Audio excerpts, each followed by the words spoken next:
Та бүхэндээ ороолон зохиолын үргэлжлэлийг хүргэж байна. Таалан болгоно уу?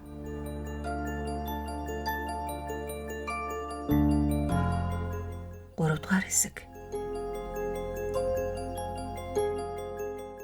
1-7 хоног өнгөрч дахин гай зовлон тохиолдов.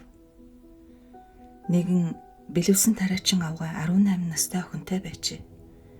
Тэр бол тосгоны залуусын нүдэ өгдөг, үргэлж инээж баясаж явдаг хөөрхөн бүсгүй байлаа. Байшингийн эргэн тойрны хажуугаар их зам гарсан цэцэрлэгтэй юм санж. Бүсгүй нэгэн залуу ажилчин хүүхэнтэй хамт ээжийнхээ тушаалаар цэцэрлэгт тошлой түйж байжээ. Замын тэндээс хижээл настай өндөр ноёнтон ирж уух юм гуйсан байна. Уух юм гуйхдаа ажилчин бүсгүйн гарт мөнгөн зоо сатгуулжээ. Ажилчин бүсгүй огт ажиг сэжиг авсангүй. Эсэгвэл ундаа авчрахаар зойргүйгүн очжээ. Нэгэн мөчийн дараа эргэж ирэхэд эзэгтэй цэцэрлэгийн авган зам дээр ухаангүй эвтэж байв. Үл таних ноёнтон алга болсон байлаа. Ажилчин бүсгүйг муухай ойртуу тавихад айл хуршийнхэн ихэн өөр хэдэн хүн гүйлтэн ирэв. Гай дайрсан бүсгүйг газраас өргөж авахд замын элсэн дээр цусны бараан тол харагджээ. Бүсгүйг арай-чарай ухаан оруулж чадсан боловч би энэ маш тамиргүй сул байсан учраас эмч түүнээс элдв юм асууж шалгаахыг тас орьсон байна. Үл таних ноёнтны үзэгдээд алга болсон тухай айж балмагдсан ажилчин бүсгүй ээрч төгдрөн хольж утхан ярив. Ямар ч гэсэн зойрноос босож ирэхэд нь ил задгай шулуун их зам дээр нэг ч хүний бараа харагдаагүй гэж бүсгүй баттай хэлж байв. Намайг эргэж ирэхэд зам дээр хүн харагдахгүй болохоор нь тэр ноёнтныг цэцэрлэгт орсон юм болов уу гэж бодсон. Байшинд ороод цэцэрлэгээс ирээд хүн байгаагүй гэж бүсгүй дахин давтан ярив. Ямар ч хатуугай ажилчин хүүхний үгийг үнэмшихээс өөр аргагүй болов. Хашааны дэргэд том хар муур наранд биеэ эгээд хэвтэж байлаа. Хажуугаар нь танихгүй хүн явсан бол тэр муур даруй зүгтэж зайлах байсан нь мэдээж. Ив нэгэн шин гай зовлон тохиолдсон тухай мэдээ шилтгэн төрж манай ээжийн чихэнд дуулджээ. Ээжийн сэтгэл төгшин манай өвгөн докторыг тосгоны залуу эмчид туслуулахаар явуулав. Өвгөн доктор өвчтөе бүсгүйн дэргэд бүтэн шүнжин сахиж байжээ. Бүсгүй өглөө ухаан орж юм ярьж эхэлсэн боловч яриа нь хүн үнэмшхийн аргагүй жигтэй хачин байсан учраас дэмэрч байна гэж боджээ. Тэр ноёнтон хашаан дээгүр харин цэцэрлэгт орж ирээд гараараа толгойг минь гэдийлгэж хүзүүг минь хадсан. Хазах үед нь харахад нөгөө ноёнтон чинь хүн биш том хар муур болсон байсан гэж бүсгүй ярьжээ. Бүсгүй яолж жаргалан ийш тийш гөлөлцөн байж энэ бүхнийг утга авцалдаа муутайхан ярьсан байна. Тосгоны залуу эмч бол үүнийг бүсгүй зүрхний хийтэй хий юм үздэг цус багтснаас тамир муудсных гэж тайлбарлсан байна. Манай өвгөн оточвол өвчтний дэргэд дуугүй сууж байжээ. Өвгөн эргэж ирээд тосгоны залуу хөөхөн бүсгүйг зүрхний хийтэй цус багталтай гэхт хэн үнэмших юм бэ гэж аавд үннээ өчсөн байна. Хүзүүний жижиг шархыг өвгөн эмч илүү их сонирхсан байна. Юм хадсан нь гарцаагүй. Чухам юу хадсан юм бол гэж гайхан байв.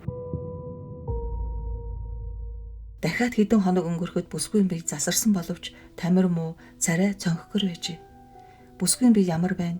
Яагаа бол гэж манай ээжийг асуухад эмч цус багтсан гэдэг үннийг хэлэх хэрэгтэй байх. Сайн хоол, сүү цагаан идэ, дарс өгөх хэрэгтэй гэж хариулжээ. Ээж маань эмчийн энэ үгийг бүсгүйн их бэлэвсэн авгаад уламжил гэж тушаасан байна. Тэгж байтал манай шилтгэнд гай зовлон нүрлэлээ. Петрог Америк өвгнөр айлах гэж байсан нөгөө Марина гэдэг инээд муутай үйлчлэгч бүсгүй. Марина хүүхэн урд өдөр нь ерийн зангаар 3 хүний хийх ажлыг ганцаар амжуулахын завсар аятайхан аян шалтгаан гарвал нь тас нээж наргаа наадмын үгээ хэлж байжээ. Өглөө ажилдаа ирэхгүй болохоор нь өрөөнд нь очиж үзв. Өрөө нь бүр дээврийн дор тийшээ их зогцсон шатаар өсөж ордог байв. Хаалга нь онгорхой байлаа. Марина орон дээрээ царай намгалан тайван айж зовсон байдал огт үгүй хэвтэж байлаа. Өрөөг нь өөмөлд самдаасан байдал юр мэдгцэнгүй. Гагцхүү онгорхой цонхоор урсан орж ирэх салхи талигачийн үсийг өргөнүүлнэ. Анх түүнийг унтаж байна уу гэж бодсноо сэршгүй нойроор сэгшгүй унтаад өгснийг нь асар өдлгүй баттай мэдэв. Хүзүүнд нь хөхөж шимсэн юм уу гэмээр цагаан хүрээтэй жижиг шархны толб аймаар улаарын харагдана.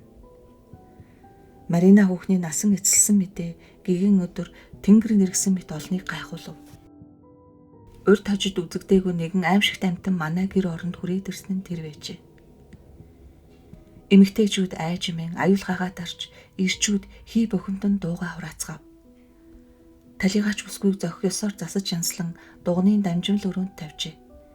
Тэр дамжимал өрөөнд шилтгэний танхимаас ч орж болдог, хашаанаас ч орж болдог хаалгатай. Шилтгэний хуучин зарц үйлчлэгч нар ийм үед уншдаг залбирлыг ээлж уншицгаах боллоо. Шүн дундаас өглөө болтол унших ээлж агтчинд таарчээ. Агтчин талигаач бүсгүйг лав амиа хорилсон байх. Яагаад гэвэл сүнс нь шүнжин цонх тогшиж, майжиж, самардан муур шиг мяу мяу гэд байсан гэж ярьжээ. Агтчны үгийг зарим нь үнэмшиж, ярьсан хүний халааснаас архины шил гарсан болохоор нь зарим нь дооглон инээлдэж байв. Мариныг оршуулж, шилтгэний дууны хонх, тосгоны сүмийн хонхтой хөг нийлүүлэн эмгэнэлтэй хангинав. Эцэг их хөөхтүүд бид талигаачийн авсыг шилтгэний хашааны хаалга хүртэл үдэж, зарц үйлчлэгчдийн олонх нь тосгоны оршуулгын газар очлоо. Салах ёс гүйцэтгэх, оршуулга ёслол хийхэд Америк өвгөн байсангүй. Түүний суудаг манааны байрны хажуугаар өнгөрөхөд цонх хаалга нь хаалттай байлаа. Мань өвгөн үхлээс айдаг байж л дээ гэж аав дуугарав. Түүнээс хойш удалгүй шилтгэнд асруулж байсан эцэг ихгүй өнчим 3 настай жаал охин нас барав. Жаал охиныг гангийн захад чулуун дунд хөвтөж байхад нь олжээ. Хойноос нь уйлж гашуудах хүнч байсангүй. Тэгсхийгээд хурдхан оршуулжээ. Бяцхан охины цогцсыг манай ээжийн хоолны дараа амардаг талбайд ойрхон газраас олсон учраас ээжийн амрах газрыг ядаж хэд хоногч болтугай солих хэрэгтэй гэж аав маань үзсэн байна.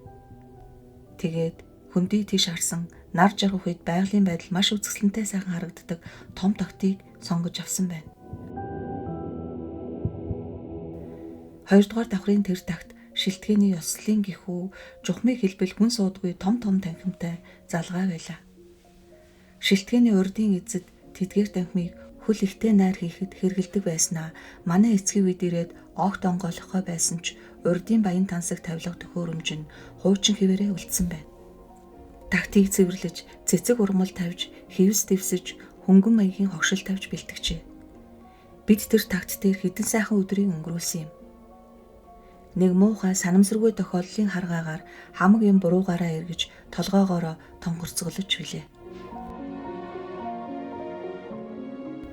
Нэг удаа ээж аав хоёр маань хүмүүстэй энхэн тэрхний хүүрнэлдэж бараад өөрийн өрөөнд очихоор хоёул суудалцсан доош буухаар босож бид зочдын хамт хойноос нь дагалдлаа.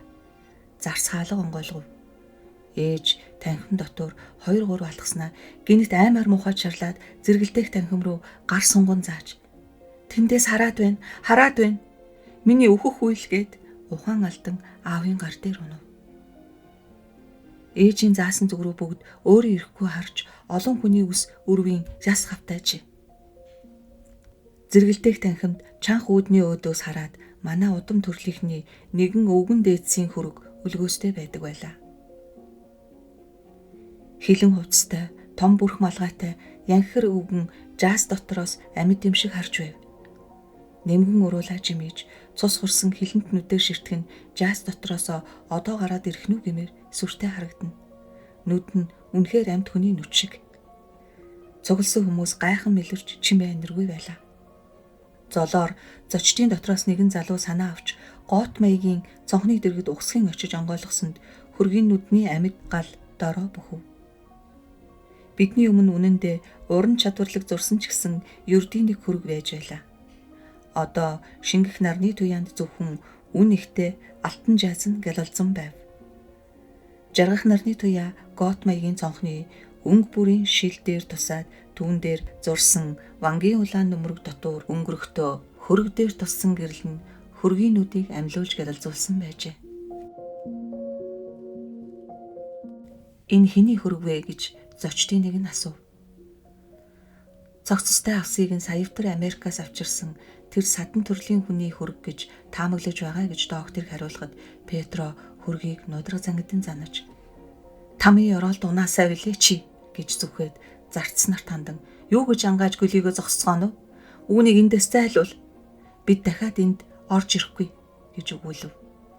Ээжид хамаг учрыг тайлбарласанд харин санснаас амархан тайвширлаа. Ээжийг гадна мөнгнөөс нь харахад сэтгэл тайвширсан юм шиг байсан боловч тэр өдрөөс хойш цус хурсан хилэн тулаанууд өөрийг нь үргэлж ширтээд байх шиг санагдах болсон юм билээ.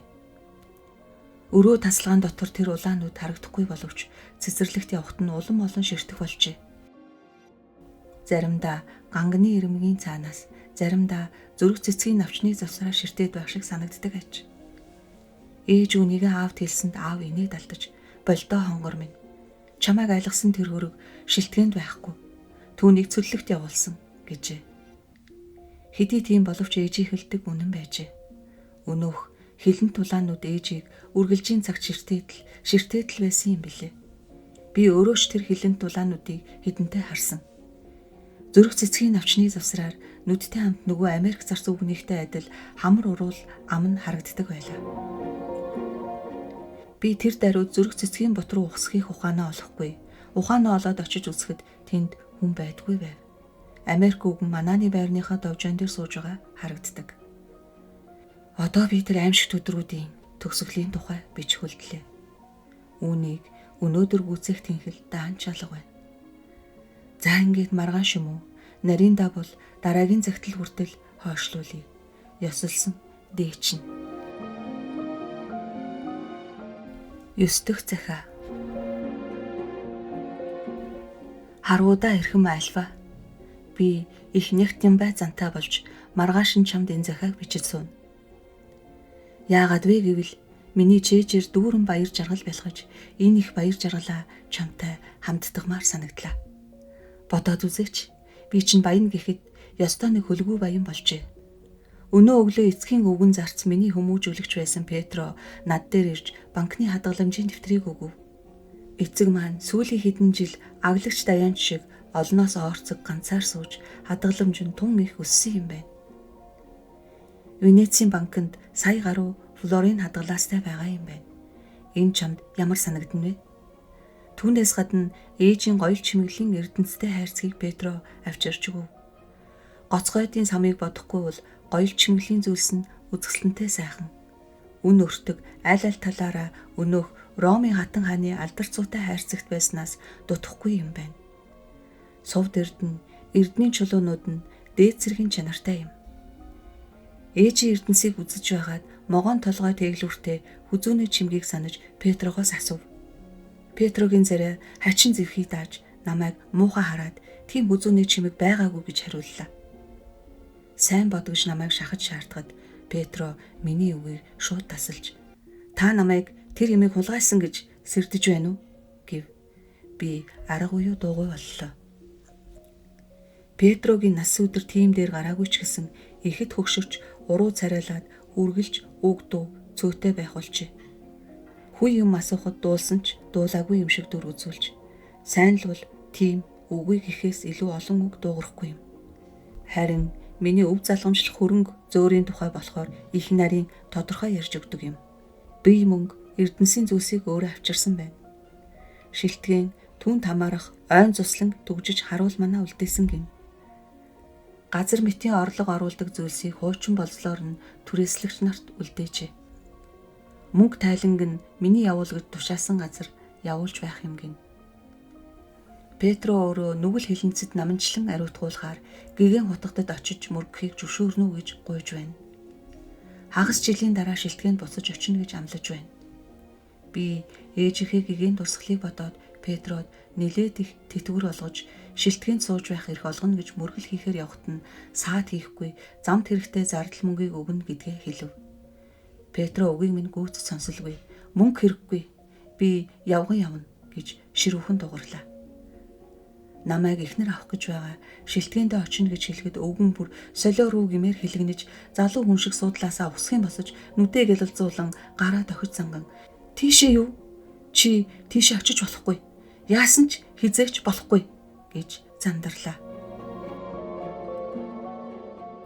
Петро урд нь намайг хүндэтгэн "та" гэж дуудаж байсан. Нүүр нь менчийн улааж үсэн өргөгөө дэрлээ. Учир байдлыг асууж нэгэн шийдснээ хэлэхэд минь Петро бүр утга ухаан нь олдохгүй элдвээ дэмий юм донгосов.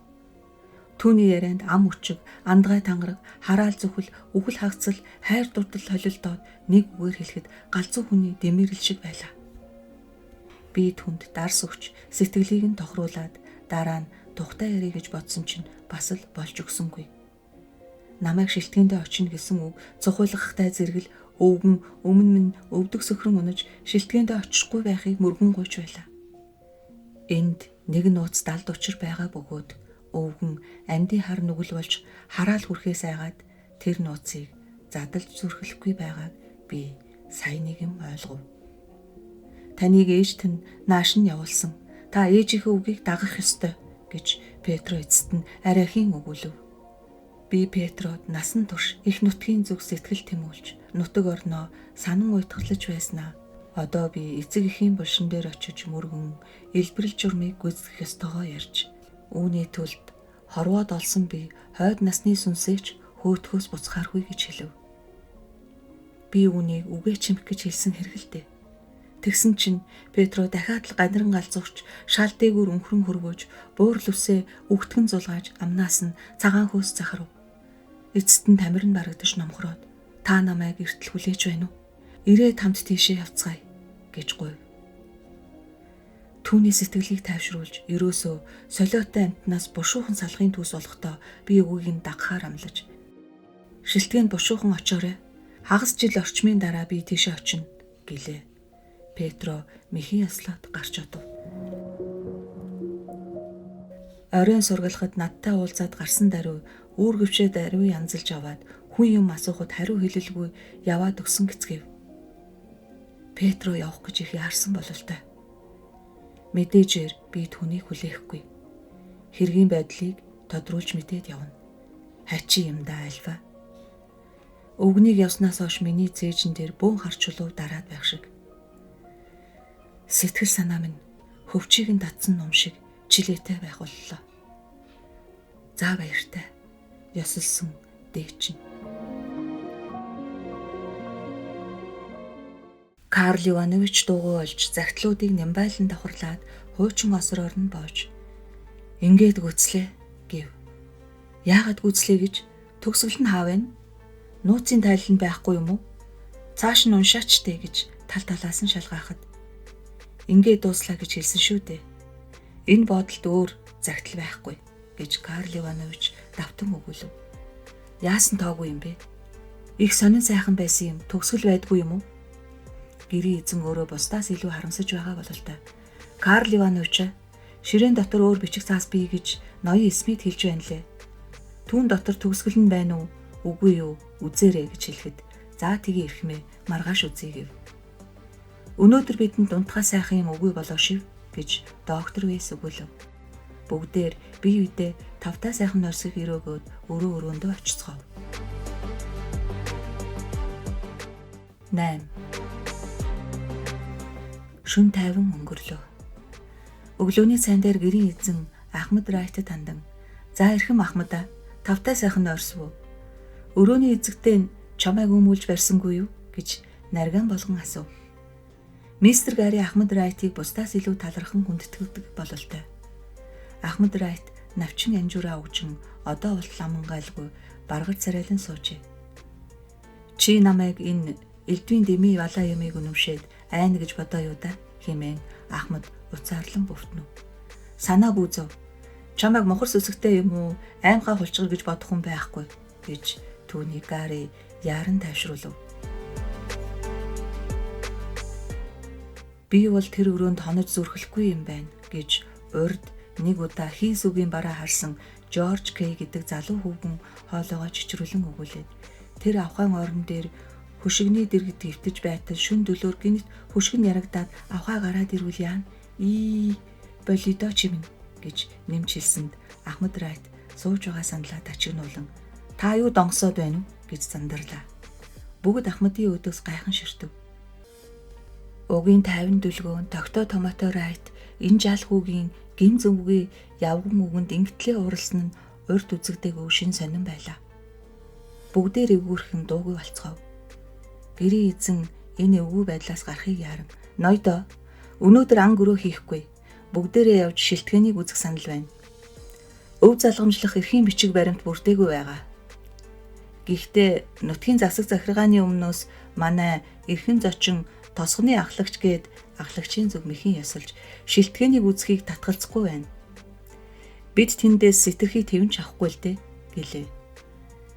Шилтгэний ирээдүйн эзнийг найрсгаар мэхийн яслахт нь тосгоны ахлагчийн царай туяарч газарчлан удирдгаар амлав.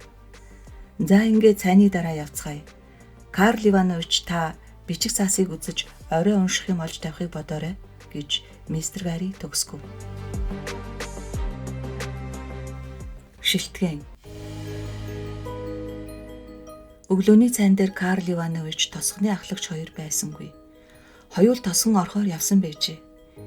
Нэг нь хуучин бичиг хар үзэж өнгөчих, нөгөө нь сүмийн сангаар шилтгэний хаалганы түлхүүрийг авчрах ажилтай байж. Агнуурын байшин цугласан хүмүүс тэндээсээ хөдөлж тосгоны ахлагч тосгоноосоо гарч өөр замаар замнан шилтгэний хашааны хаалганы тэнд уулзгаар болцож тохирчээ. Шилтгэн агнуурын байшингаас холгүй хавь орийг ноёлсон өндөрлөг дээр байх боловч хөндийн талаас асаг хад ууд авирч гарах боломжгүй. Их сэлгэн хад ууд явган хүнч авирч гарах нөхцөлгүй аж. Ингээд нөгөө талаас нь тосгоны тэндээс ой дундуур явж хүрэх хэрэгтэй байлаа. Тэр талын бэлгийн өксүүр нь мэдэгдэхтэй өгөөтэй налуу бөгөөд өн эртний ой модны захад буй бут цөөгөөс гармагц шилтгэний хэрмээ дэргэд даруй хүрнэ. Гоёл чимгэлэлгүй, буудлагын сүвч үгүй, орог саарл хэрэм нүдэнд хүйтэн харагдана. Шилтгэний буланг тойрч очоод дам хаалганы тэнд хүрч жаахан хүлээх хэрэг болов. Царс модоор хийж зурвас төмрөөр бүхэлсэн нүсэр цуцаан хаалга байлаа.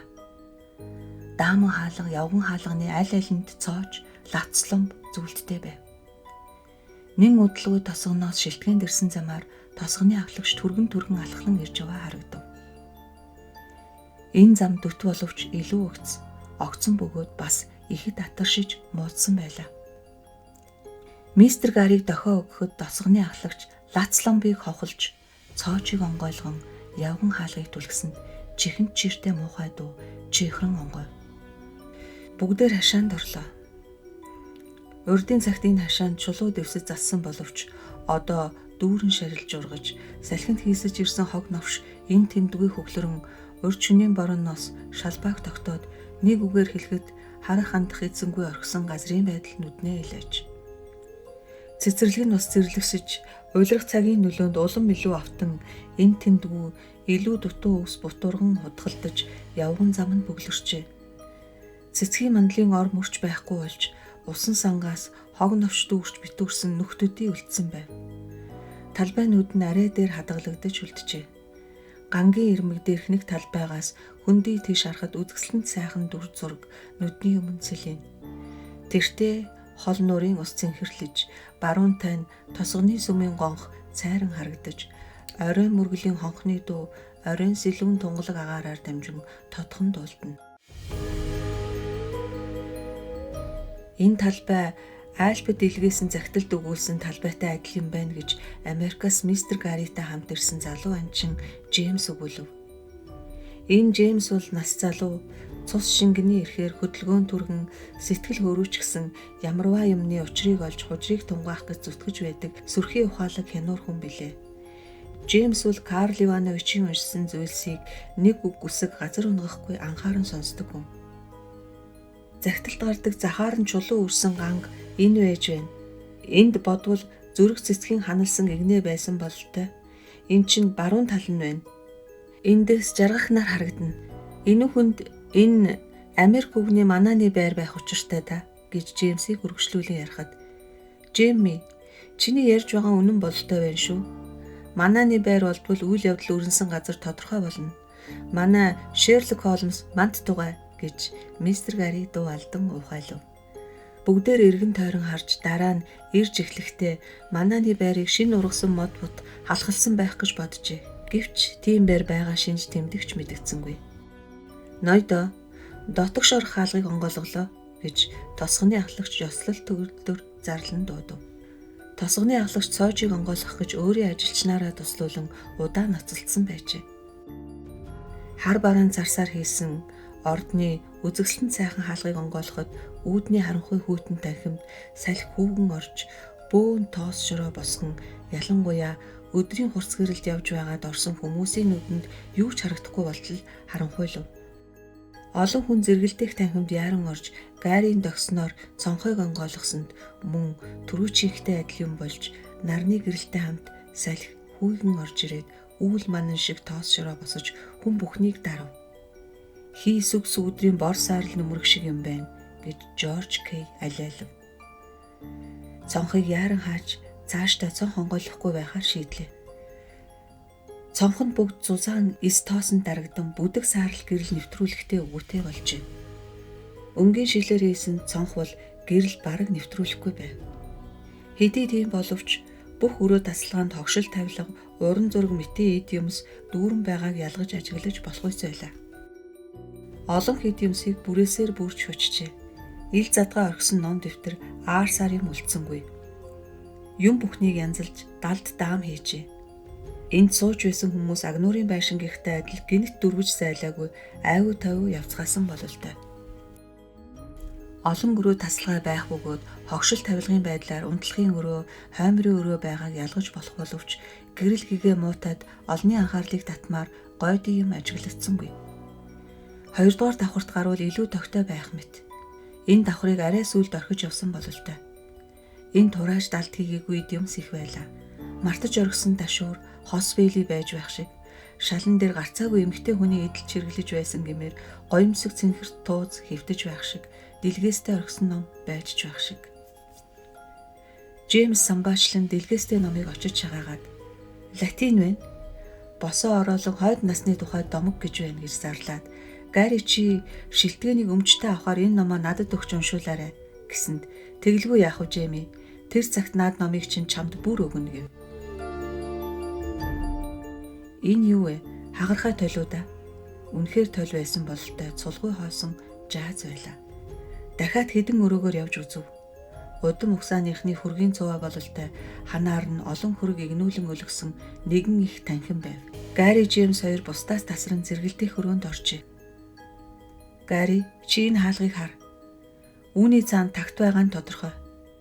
Тэгэхээр эндээс нэг хаалганы цаана нөгөө аимшигт хөрөг өлгөөстэй байсан биз. Одоо хөргийн байр хойсон байгаа гэж Джеймсийг өгүүлэхэд тэдний яриаг чагнаж байсан доктор хажуунаас нь за болдоо бүтэл муутай ирүүлч минь. Хаанаас нь яаж чарсан хан тоосон зай байхгүй байна. Чи энэ гоо бүсгүйг арай аимшигт хөрөг гэж хэлээгүй юм байгаа үсттэй. Ер нь юмны учир зүг бодоод үз. Үйл явдал өрнсөн газар нь эндхийн шилтгэн муу юм гэхэд загтлыг шилтгэний эзэн бичсэн байгаа. Тэгвэл захианууд нь яахлаараа эргээд ирсэн байх вэ? Тэр хүн өөрөө өөртөө захиа бичээгүй байх учиртай. Загтал нэгэн тэнд байж байгаагаас хойш захиаг шилтгэний эзэн бичээгүй хүлээн авч байсан байж таарлаа гэж инээд алдан өгүүлв. Энэ шилтгэн ууланд байж байна. Шилтгэний тухай ард олны дунд элдвийн ижидтэй сони юм ярилцдаг гэсэнд ууланд байдаг шилтгэн олон, шилтгэний тухай үлгэр домог бүр олон доо гэж доктор Вэс тастай арив. Хэдүүл ийхүү ярилцсаар гоо бүсгийн хөргийн дэргэд очлоо. Өндөр гойлог нуруутай, гайхамшигт сайхан царайтай, туяа цацруулсан хар нүдтэй тэр бүсгийг үнэхээр гоо үзэсгэлэн гэж хэлбэл зохино. Хар үсээ сувдан тороор ороож өндөрлөн засаад, дээр нь гоёмсог том сам хадгажээ. Самыг бас сувдаар чимгэлсэн сийлмэл хөвөөн долгиолог хар усны нурд талд титэм шиг харагдана. Екатерина Медичийн үеийн маяг загвар бүхий мөнгөн утас атгамлсан цагаан торгон платин бүсгүй гол шиг сайхан биеийн төрхийг тодруулж жинхэнэ уран хийстэй торон сүлжмэл том зах цагаан хүзүүг нь хөвүүлэн эмчжээ. Бүсгүй гартаа сарнай цэцэг барьсан байлаа. Түүний өөдөөс харуулan нэгэн эр хүний хөрөг өлгөжээ. Цайвар шар үстэй, сайхан хувцастай цэвэрхэн эр хөрөг дээрээс ч гэсэн өмнөө байгаа бүсгүйг халуун янгийн хайр дүүрнүүдээр бишрэн шивтэж байх шиг санагдана. Ёстой нэг үлийн өргөө сайхан хос байна гэж доктор багтан дугаалдаад за явцгаая. Бидний хүлээж байгаа шүү гэж нөгөө хоёрыгоо яаруулв. Ирсэн хүмүүс бүгдээр түгжээтэй хаалганы дэргэд очиж зогсов. Гоёмсог уран нарийн зураг бүхий алтан шармал хий тавьсан нүсэр цузаан ширмэн хаалга байлаа. Гол чимэглэл нь хаалганы хоёр хавцас дээрх загалмай аж. Энэхүү чимэглэл нь энэ бол дугны хаалга мөнийг батлана. Хаалгыг онгойлгох гэж оролдож үзвэл төгжээтэйгээр үл барам битүүлж бүхэлсэн нь ил боллоо. Хаалганы зай завсар цоошны нүхэнд ямар нэг төмөрлөг зутгсан байв. Хаалганы бариулаас нэгэн төрлийн ямар нэг цэцгийн эрх өлгсөн байх боловч бүр мөсөн хатад орж исэн байх тул ямар цэцэг байсныг мэдхий аргагүй болжээ. Дөнгөж гар хөрвөө үгүй юу цэцгийн эрх үерч унав. 9. Цааш явж үзлээ. 3 дугаар давхар зарц үйлчлэгч нарын байр байжээ. Тэндээс гаднах тавцангаар дамжин шууд цэцэрлэгт бууж болдог аж. Цэцэрлэгийн зүүн хагас нь баруун хагастайгаа нэгэн адил эзэнгүйч зэрлэгшсэн байлаа. Цэцэрлэгийн бүр захад хүрв. Энэ хавьд цул асах хад бүр дээшээ цоройж үзэсгэлэнтэй сайхан өндөр зохио үүсгэж зохионы хэр дээгүүр шилтгэний хэрэм дайрч гарсан байлаа. Хэрмийн дорх хатыг хүний гараар засаж янзалсан бололтой. Тэр хад хэрмийн ёроолд үзэсгэлэнтэй сайхан талбай үлдээгээд цэцэрлэг тийш игц босоо бууж ирсэн байх бөгөөд орон гурвамлаар битүү бүрхэгдээд наагуур нь үнэт давуу хөшиг татсан юм шиг санагдмаар аж. Төдөлгүй мод ургамлын завсраар багшиг гулданг тулсан 2 хос баг нь харагдлаа. Халхалсан мөчр салааг зайлуулахад бяцхан гонхонд орох орц үсв. Гонх тийш хөтөлсөн шатны хэдэн гიშгүүр бүр мөсөн холхиж хазайжээ. Хаалга байсангүй. Цүнхэл зай байгаагаа тэнд сүрхий уран сэлсэн гантиг хөшөө тавиастай байлаа. Урлагийн бүтээлийг бишрэн хүнддэгдэг доктор Вэйс хүзүүгээ булгалахаас айлгүй холхиж хазайсан шатаар өксөж хөшөөг анхааралтай үзэж эхэллээ. Итали өрчүүдийн маш сайхан гантикаар хийсэн бүтээл байна гэж доктор мэдээлээд байцаараа энд нэг бичиг байна. Өгсөн би үүмэрсэн сүнс чинь амар чимэр болтугай. Хэмээн уншиж байснаа гинт шатан дээрээс нисэн өнөв. Доктор балархай бичгийг сайн харах гэж хөшөөг түштэл хөшөө чухам инкийг анан хүлээж байсан юм шиг суур дээрээсээ онхолдон унаж унахдаа Дамл Смитийн толгой хүчтэй зохин унгаж хөшөө нүсэр үнэн хагарч гагцхүү аимшигтай уран сэлсэн гантик толгой нь зөөлөн хөвд дээр унсан учир онц их гэмтсэнгүй үлджээ. Смит муухай хараал тавьсаар босож ирээд охин тэнгэрийн үзэсгэлэнт толгойг хүчтэй өшөглөв. Мистер Гари дургуйцсан уцаарлаж охин тэнгэрийн толгойг агнуурын байшинд аваачихыг тушаасанд Смит энэ тушаалыг цааш нь нэгэн ажилтнанд сэмхэн дамжуулав. Доктор Висийг дооглон инээлдэж шоолон шуугилдав. Ойдсондоо харамсан урам хугарч олны илэглэн доглохоос тийм амархан мултарч чадахгүй өөрийн туршлагаас мэдэх тул нэр төрөө авч гарах арга сөвгчлэн толгой төрүүгээ хөхнэс болгоход хүргэсэн өнөөх бичгийг уншиж дуусгаар шийдлээ. Доктор нөгөө шатаар дахин өксөж хөшөөний суурийн дээрээс тонгоон шагааж байснаа хэдэн минутын дараа их баяр хөөр болж та нар намайг илэглэж инээлдэх хэрэггүй. Би нэг нууц нээлээ. Суур нь хоосон хөндий дотор нь цагирахтай хавтан байна. Өргөж ордог үүд байгаа нь илэрхий. Эндээс олдсон дарамл зөөрийн 3-1 нь минийх шүү Гари. Сайхан мэдэрээ. Намайг шуудааны дундуур цай алт юм уу? Атга дүүрэн очир эрдэнэ олоод авсны дараа эрхэм ноёд та нарын яаж илэглэж инээлдхийг үзэлтэй гэж наргаа наадам болгов.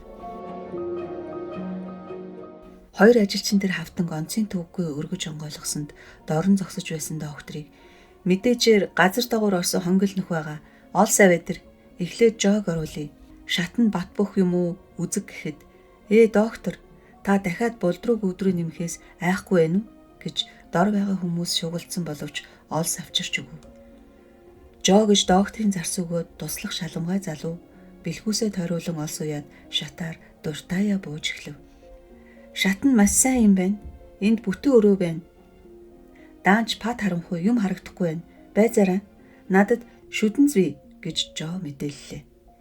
Нэгэн агшны дараа айд цоцсон хүний муухай орлох дуу хадаж Жоо ганцхан үсрээ шатны дээр гарч ирснээр барахгүй цэцэрлэгт харайж оров. Царай нь хувхай зааж уруул ам нь жижигэн таталтаж байлаа. Юу болов? Наа чи юу вэ нү гэж тал талаас нь асуухад тэндүү би яасан ч дахиад тийш орохгүй. Тэнд өгсөн хүн сууж байна гэв. Юу өгсөн хүн бэ? Чи юу донгосоод байна вэ? Аймхаа амтэн чи эвтэйхэн яриач. Ноён доктороо би эвтэйхэн л ярьж байна шүү дээ. Тэнд үгсэн хүн сууж байна.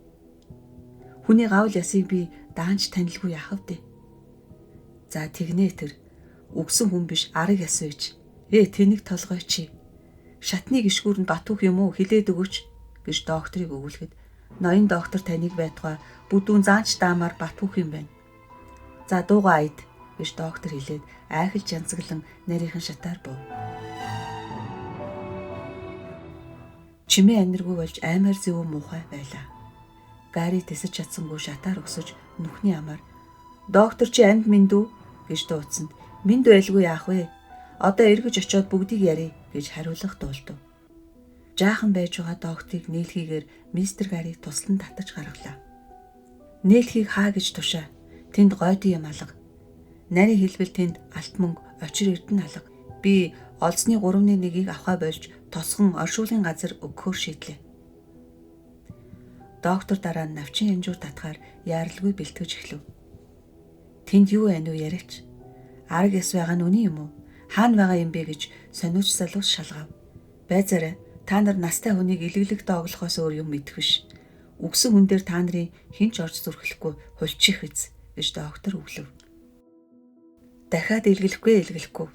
Та эрс зоригтойгоо харууллаа. Одоо таныг толгоогоороо тонгорцголоод ойчиж байсан ч хоолж инээлдэхгүй гэж залуучууд батлан илэрхийлв. За сайхан мэдэрээ шоолсон байвал уу гэж докторийн санаа амарч дуугараад одоо чагнаж бай. Тэнд заадаа багцаан нэг ам дөрвөлжин сажин жижиг өрөөшүү юм байна. Ууланд тулсан хананд нь энд эртний сурвалжилт алдар хүндтэй Дракула гүнгийн удмын Фредерик Мария нар нойрсон буй гэсэн бичгтээ гандаг чулан хавтан байна гэж ярьсанд нөгөө өгсөн хүн гэдэг нь яасан бэ гэж сониуч залуус төвчин ядан асуув. Хүлээж бай. Өгсөн хүн ч биш. Миний тооцоолж бодсноор бол нуур тийш, ганг тийш гарсан байж тарах талын хананд завсар гарч тэр завсраар нь гэрэл тусаж байна. Завсар гихүү ан цав над шиг юм уу? Ахмад рааш шиг бүдүүн биш бол хүн багтахаар уужуухан юм. Ан цавын ойролцоо шал дээр өгсөн хүн буюу нарийн дав бол хүний арыг яс толгоогоороо хад түшээд сууж байна. Нүрийн арьс нь бараг байхгүй болж, шүдийг нь харахад хөгшин хүн биш шиг. Толгойд нь үс алга. Үсийг нь хуссан юм уу? Эсвэл нэгэн зүйл хүр хорхоо идсэн бололтой. Хувцс нь юу ч үгүй өгөршөөд ямар идээр хийсэн нь ямар янз маягтай хувцс байсныг мэдхий аргагүй болж. Нөмрөг юм уу, халаад юм уу бүү мэд. Ингээд гүйцлээ гэж доктор Вэс яриагаа дуусгаад бэлтгэсэн навчин янжураа асааж соров. Тэр хүн яаж ийшээ орсон байх вэ гэж Жорж Кэг асуухад эн чинь учрыг олоход хэцүү асуудал. Өөрийн дураар орсон юм уу, өрөөлийн хүчинд автсан юм уу бүү мэд. Нээлхийгээр ортол нээлхийн гинт аяндаа хавхлагдсан байж болох юм. Бас ан цаваар ороод гарчиж чадаагүй байж болох.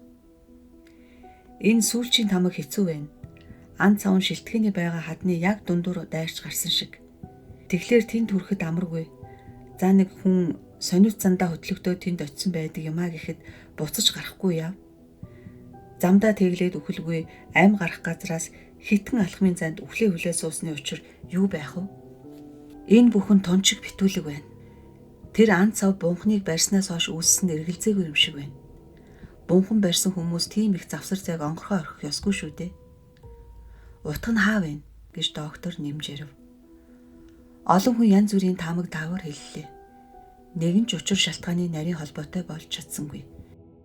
Хачи юм да. Бунхныг дугны доор хийдэг зарилтай атал хажууд нь хийсэн байх юм гэж Джеймсийг өгүүлэхэд саянч нь бунхан биш. Тусгайдаа сондгой булш бололтой. Өөр бичиг байхгүй юм лээ гэж доктор хэлв. Үхтэл олж үзсэн нь олонний сэтгэлийн тавыг алдагдуулж цаашид үцхээ болохоо шийдэд хашаанд гарцгаалаа. Адууны зүчээ, зарц, үйлчлэгч нарын байр, галтгооны газрын дэрвдүүр өнгөрч дааман хаалганы тэнд очив. Тосгоны ахлагч явган хаалгыг нэгтэнбэ хайж дахин лацтом зүүлээ. Нар жаргах хүртэл дахиад 2 цагийн зай байх тул тосгонд түрүүчийнхээс өөр замаар очиж архивт Карл Иванович дээр очиж уулзах боллоо. Зам нь их зогцсон агаад улирах цагийн эхэнд ихэд хуучран мууджээ. Тосгоны ахлагчийн алга болсныг нэг ч хүн ажигласангүй. Тэгтэл тосгонд орох үед ахлагч өөрөө мистер Гарийг өгтөн уулзаж дор мэхийн ёслоод өөрийн муу гэрт саатан борилгыг өрч. Манай цэцэрлэгт манай хоёр охины эсгсэн шар айраг бэлтгээ тавьчихсан байгаа гэв. Ахлагчийн дайчлан орохоос өөр зам байсангүй.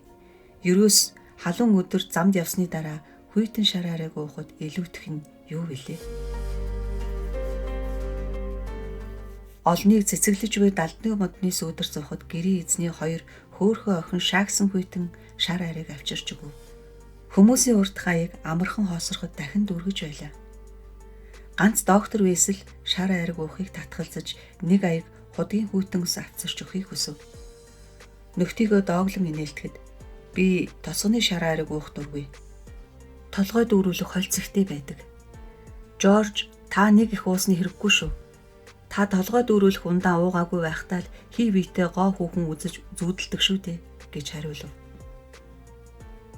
Жорж Кей үүний хариуд тэгхээс тэг гэж том аяга дүүрэн шар айраг уухтаа энэ нутгийн гоо өсгөөчүүлийн эрүүл мэндийн төлөө гэж золбоотой өрөөж хөгжилтэй инээсэнд залуучууд уухайн тас төрж энэ айлын эзэгтэй хөөхөн бүсгүүчүүдийн эрүүл мэндийн төлөө гэцгээв.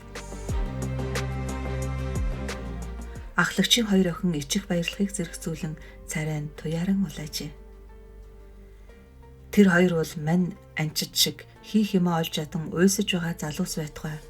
Нилээд дээгүүр ноёдын ч нүдийг булааж сэтгэлийг татаж чадахуйц өтгөн сайхан ус гэзэгтэй цэвэрхэн сайхан хувцас сунартай 16, 18 насны улаа бутарсан эрүүл чирэг бүсгүйчүүд байлаа. Тийм болохоор мистер Гарийг доктор Вэйс тосгоны ахлагч нартай хамт цэцэрлэгээс гарахад нөгөө дүүл нь байрнаасаа хөдөлсөнгүй. Эднийг энд орхичих гэж доктор Вэйс мистер Гарид хэлв. Хэдүүл сүмд очвол сүмийн агуулах нээлттэй байх бөгөөд манай ч тосгоны ахлагчийг дагалдан яваа хүмүүсийн хамт саадгүй оруулав. Агуулгад самартан нарын сольж өмсөх хувцас хунар, туг хээвэр, загалмай зэрэг шашны эд юмсыг хадгалдаг аж. Дан шигтгэ маягаар хийсэн том загалмай Гари анхааран ажиглаж энэ ямар мод вэ гэж манаачаас асуусанд модны уур.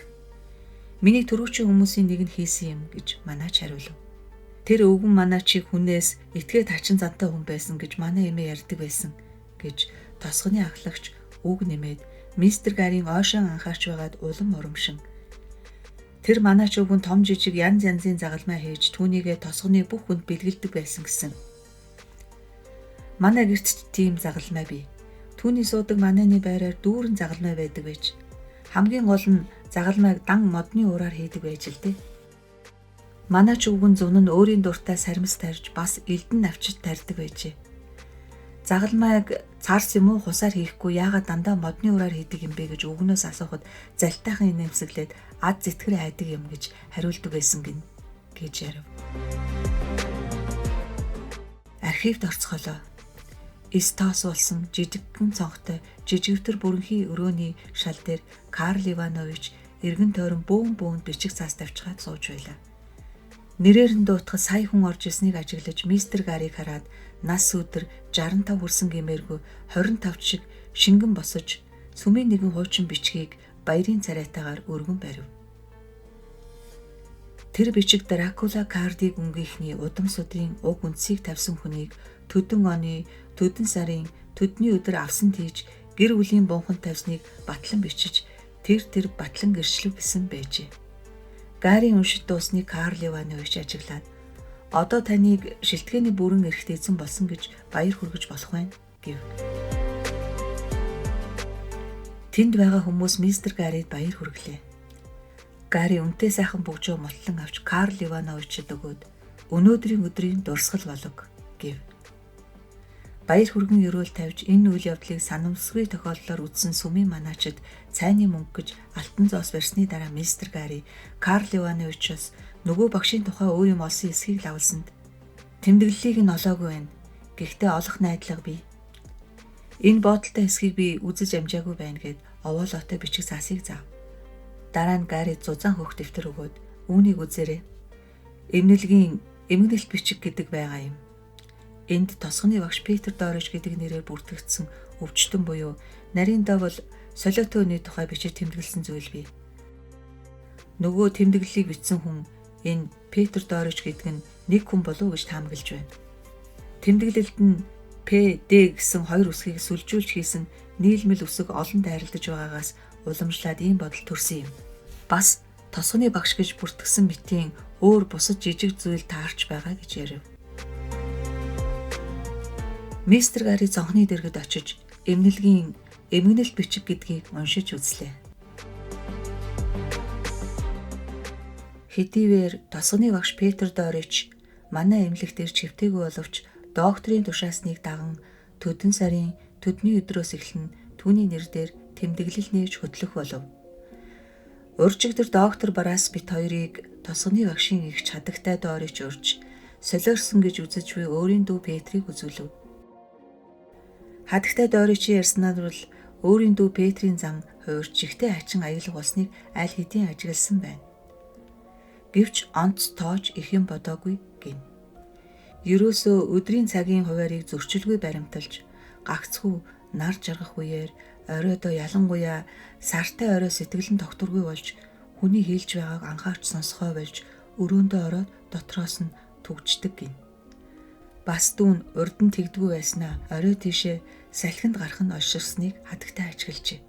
Сүүлийн хэдэн өдөр Петрийн этгээд хачин аяг ариншин улам ихссэн боловч ихэнхдээ шөнийн цагаар элдэн муу оёг нь хөдөлдөг байна. Тэр багш нар жаргахаар өрөөндөө орж дотроос нь түгжчгээд маргааш өглөө нь болтол гарч ирдэггүй гин. Игч нь цоошны нүхээр сэм харахад нисэх гэж байгаа юм шиг гараа алдлаа тасалгаан дотуураа холгож байсан гин. Толгой дээрээ тэтэмшийн юм тавьж мөрөн дээгүүрээ эмхтэй хүний ороолт дэлгэж тавьсан байв гин. Тэгснээ өрөөнд нь хүн байхгүй юм шиг чив чимээгүй болдог байна. Гутал нь шавар шавхаа болсон удаа олон харагддаг боловч хаашаа явдгийг игч нь хэлж мэдэхгүй байв. Хаалга нь үргэлж түгжээтэй байдаг аж. Дүүн өдрөөр биш цагаар улам турж царайн цонхыгоо байхаар игчийн сэтгэл их зовж байгаа юм байна. Юм идэхээ болж ясан хэлхээ болсон гин. Хадагтай Дорич эмнэлэгт ирж энэ бүхнийг докторт яриад зүгээр нэг айлаар орж яваа юм шиг гэртээ очиж ахтайгаа уулзаж ярилцаач гэж хүсв.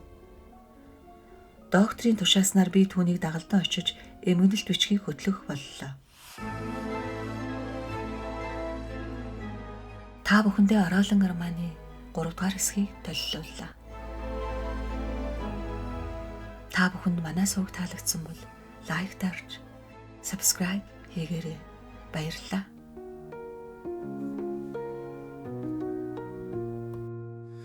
Walking down a lonely road, winds of change have caught my soul. Silent whispers, shadows grow in the dark room.